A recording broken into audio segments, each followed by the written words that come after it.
La paix soit avec vous. Chronique numéro 4.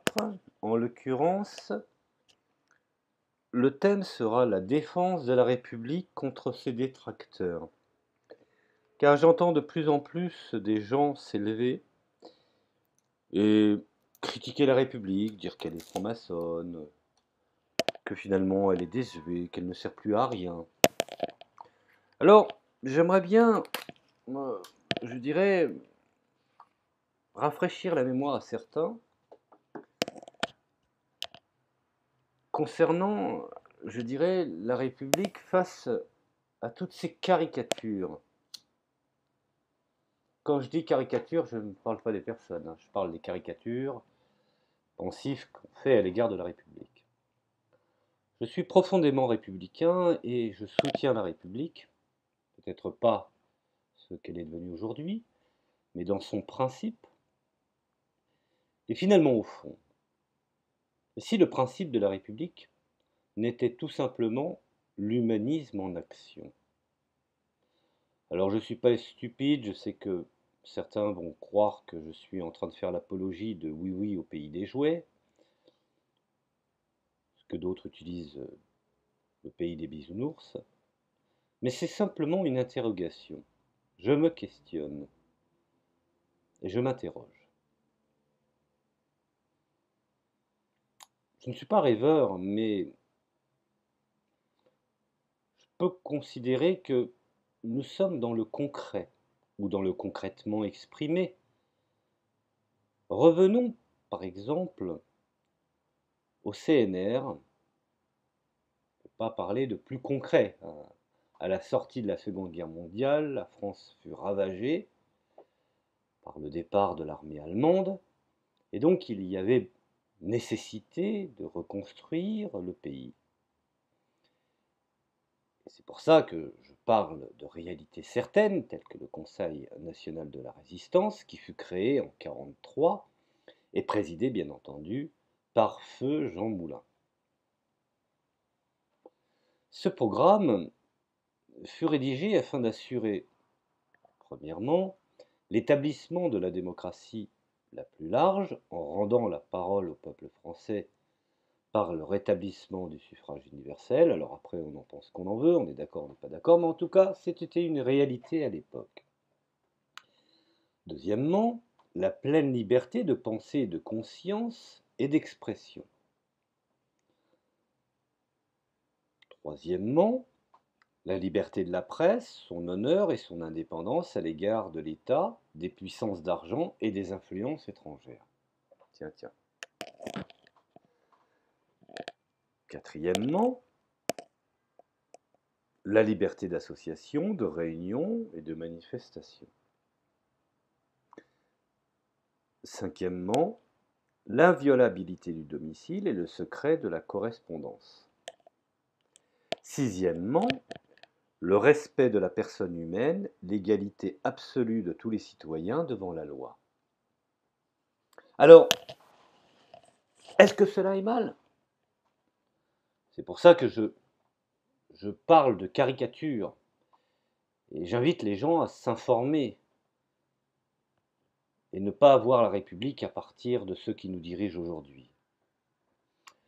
Alors je dirais qu'au travers de ces exigences, des réformes indispensables qui devaient être promues à l'époque où tout a été mis à terre, à la fois sur le plan économique, par la lutte contre les féodalités industrielles ou financières, par une démocratisation des grandes orientations économiques sur le plan social, par un grand programme en matière de droits sociaux et de mise en œuvre de la sécurité sociale. Cela vous ne rappelle rien? C'est ce que Poutine fait en ce moment en Russie. Alors, certes, ce programme apparaît comme étant révolutionnaire aujourd'hui, mais souvenez-vous, il a été rédigé le 15 mars 1944, juste peu avant la libération de la France. Et il n'avait d'autre but que de reconstruire la République qui avait été, je dirais, salie par l'État français. Et surtout, ce rétablissement dans toutes ses ambitions sociales. Alors De Gaulle, qui fut un grand homme, alors après on peut en discuter, pas parfait, mais en tout cas à la lumière de tous nos dirigeants après lui, il n'y a que sa tête qui dépasse. Donc De Gaulle mettra en œuvre effectivement partiellement ce programme à partir de 1945.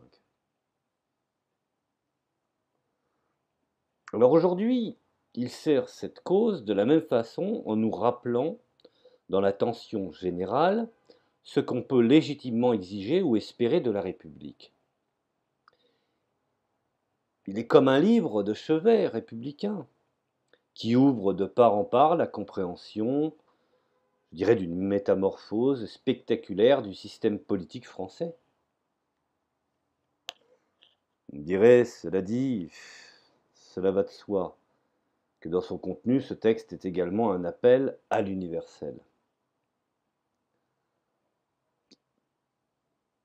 En plantant le décor, je m'aperçois qu'il est d'autant plus essentiel de revenir à des textes fondamentaux qui ce sont eux qui rythment l'histoire de la République et qui permettent de lire de façon scientifique. À l'heure où la République est souvent décriée, banalisée, bafouée, parfois insidieusement attaquée, il importe de rappeler autant ce qu'elle n'est absolument pas et ce qu'elle est réellement. Alors, je vois que l'effet de mode est très prépondérant et il se développe depuis quelques années, en effet, de rendre les principes républicains responsables de tous les drames du 19e siècle et du 20e siècle. L'État français étant systématiquement assimilé à la République, ce qui est une insulte.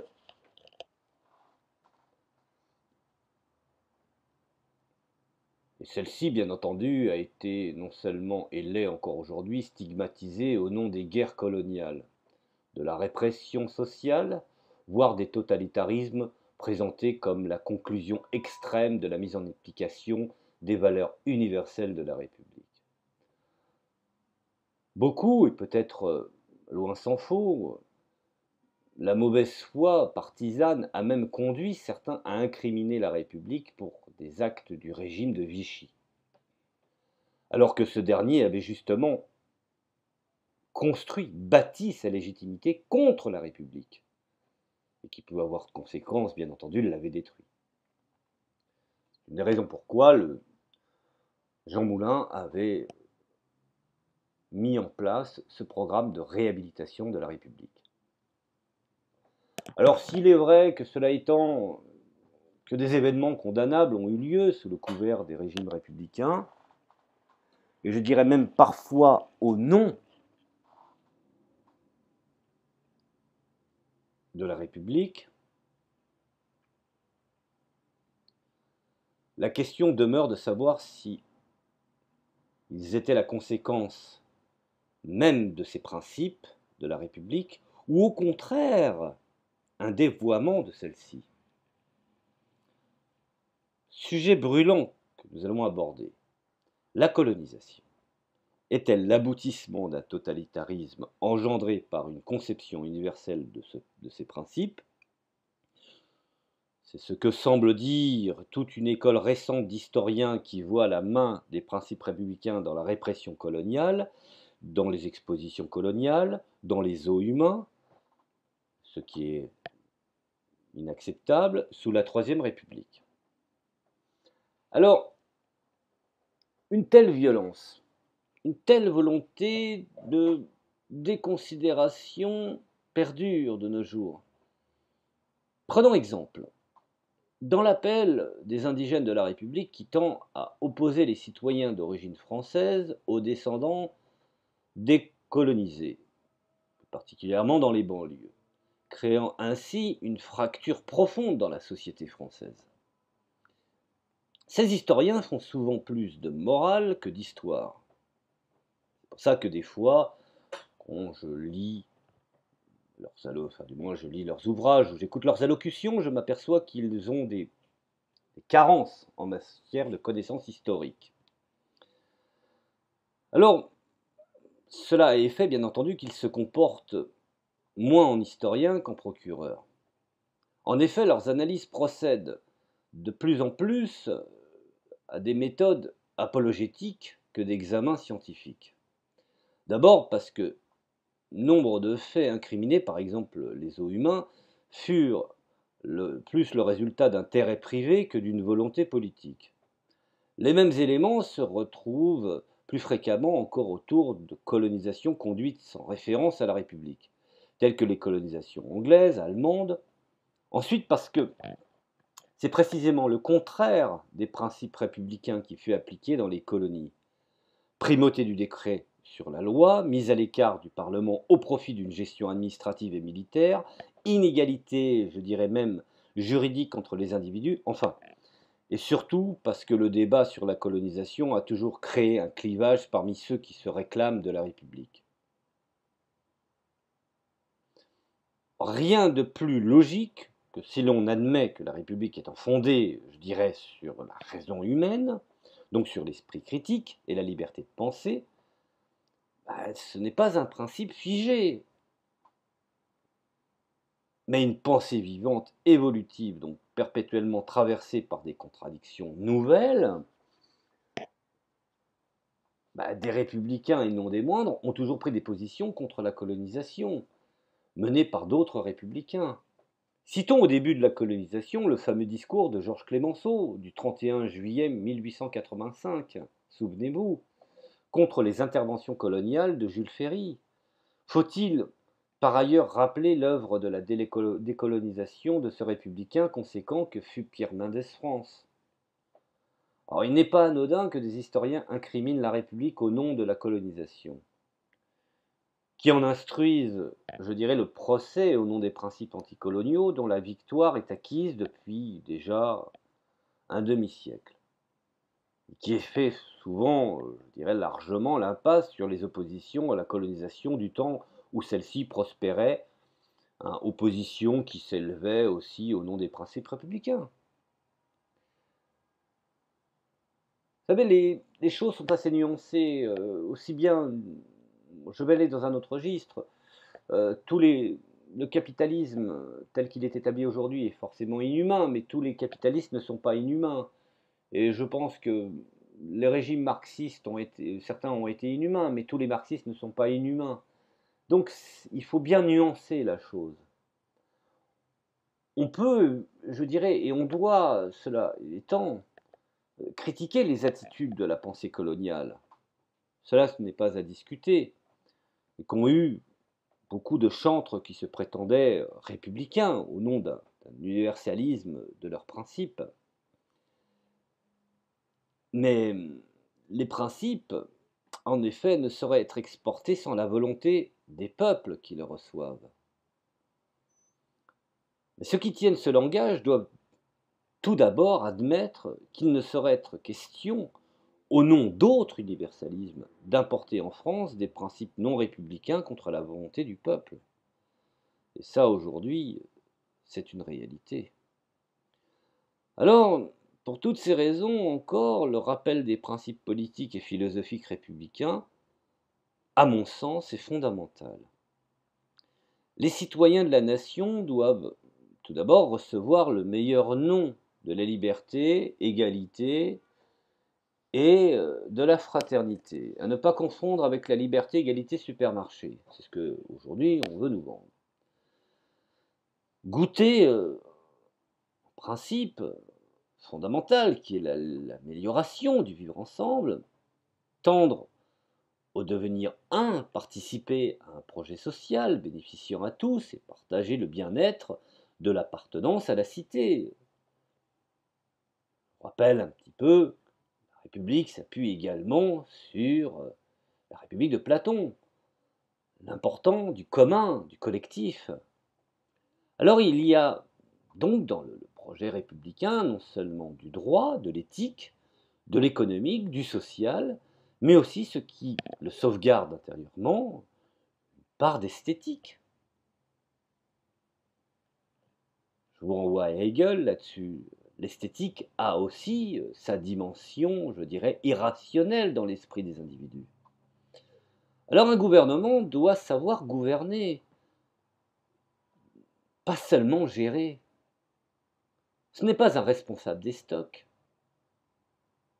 Un gouvernement doit avoir une certaine forme d'intelligence face aux défis de l'avenir. Alors encore moins ces principes que nous entendons aujourd'hui, manager, c'est gouverner. Gouverner, c'est d'abord écouter. Et qu'est-ce qu'écouter finalement au fond? Si ce n'est que répondre par la suite aux aspirations des citoyens en recherchant l'intérêt général. C'est ainsi, en définitif, qu'un gouvernement républicain doit obtenir sa légitimité, afin que nul ne se sente exclu de la société, ni contraint par sa situation économique et sociale à ne pas exister. La République est ce régime, je dirais, politique, assurant la souveraineté d'un lien civil au profit de tous, le peuple étant l'ensemble des individus prêts à s'associer pour porter, je dirais, un projet dénommé intérêt commun. Alors certains disent oui, c'est du communisme. Oui, mais il n'y a pas que du mauvais dans le communisme. Comme il n'y a pas que du mauvais dans le capitalisme. Je sais que je vais faire grincer les dents de certains, mais voilà, je veux dire, il faut être nuancé. Je suis désolé, mais Rousseau, qui pour moi est une référence, c'est bien le contrat social de Rousseau qu'il convient de redécouvrir et de relire. Je vous renvoie à Clouscar là-dessus, et également à Dominique Pagani, qui ont réintroduit une nouvelle analyse de Rousseau très intéressante. Donc, non seulement il faut relire Rousseau, redéfinir, redécouvrir, réactualiser, pour mieux pénétrer ce pacte, je dirais, intercitoyen et l'esprit des Lumières qui le sous-tend. Alors les individus, selon cette approche, gagnent de la liberté en s'associant à leurs semblables ou à leurs corélégionnaires, leurs compatriotes. Et s'associer également, c'est participer à ce qui se passe en dehors de soi, bref, de la cité, et également sur le terrain du monde. Être citoyen, comme l'a fort développé Jean Jaurès, ce n'est pas déserter sa place d'individu humain dans l'existence collective, se savoir individuellement égal à tous les autres et être capable à tout instant de contestation et de revendication lorsque l'injustice et la négation de l'individu sont en cause. En République, la sécurité des individus est sauvegardée et l'État incarne par le biais de ses institutions les différentes, je dirais, faces de la liberté commune, celle-ci allant de l'éveil de la culture au regard critique et également à la citoyenneté promue par l'école républicaine. Nombre de ceux sont sortis aujourd'hui de cette école. Alors il est très facile de cracher dans la soupe. Moi-même, je remercie l'école de la République.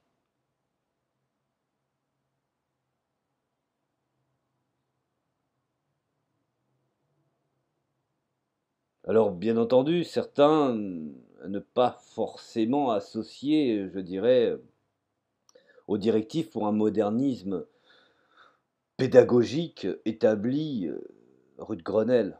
Hein, ça, il faut, je vous renvoie à Condorcet là-dessus. Le message est éloquent. Alors,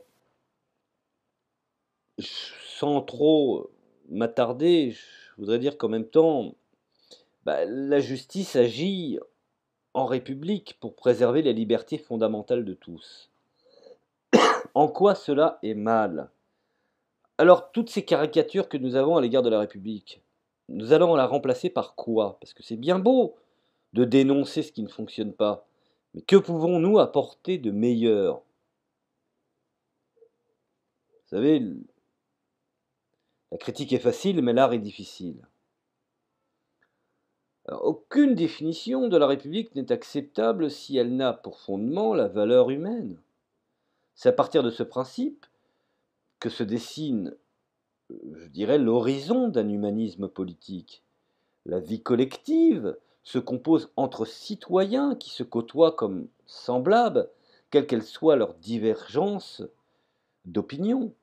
Cette ambition, rappelez-vous, a été incarnée par Léon Gambetta, qui visait à ne faire que des égaux dès que chacun sort de sa maison. Alors en quoi cela serait tragiquement inacceptable? Je reprends le terme en latin res publica, qui a donc des racines. Elle ne naît pas de n'importe quoi.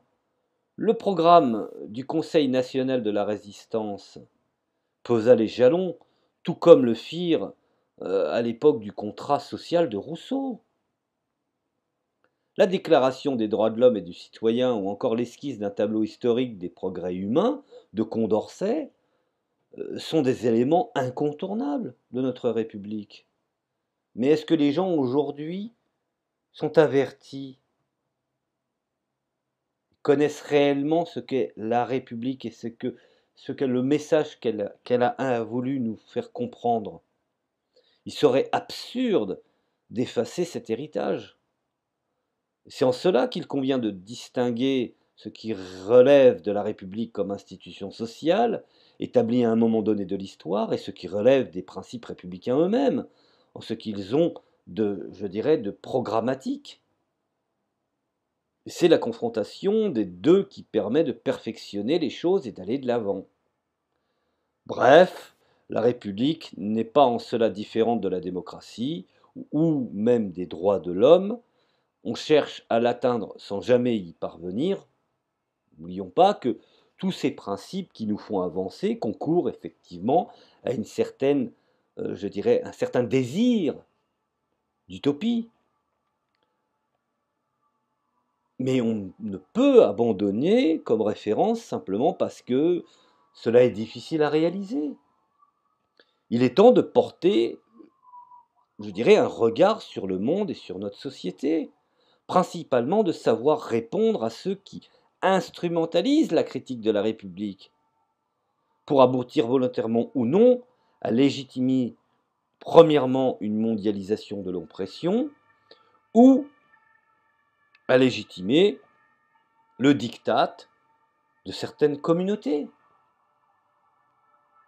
Alors, le monde qui se construit au nom de ces critiques est toujours plus divisé, toujours plus inégalitaire, toujours plus inhumain, hein, loin s'en faut. Et la République se présente comme un remède à tous ces maux, mais un remède qu'il convient d'élaborer et non d'espérer. Dans son principe et son institution sociale émancipatrice, elle donne les clés pour une vraie démocratie fondée sur des vrais droits du citoyen. Il n'est pas trop tard, et les citoyens ont le droit même, le devoir de demander aux politiques qui les représentent la réappropriation des pouvoirs qui leur sont confiés. La Marseillaise peut se chanter sur un autre son, voire même sur un autre ton. Il faudrait réactualiser Rousseau, réactualiser les présocratiques. Voilà, je vous remercie de m'avoir écouté. Je vous dis la paix soit avec vous.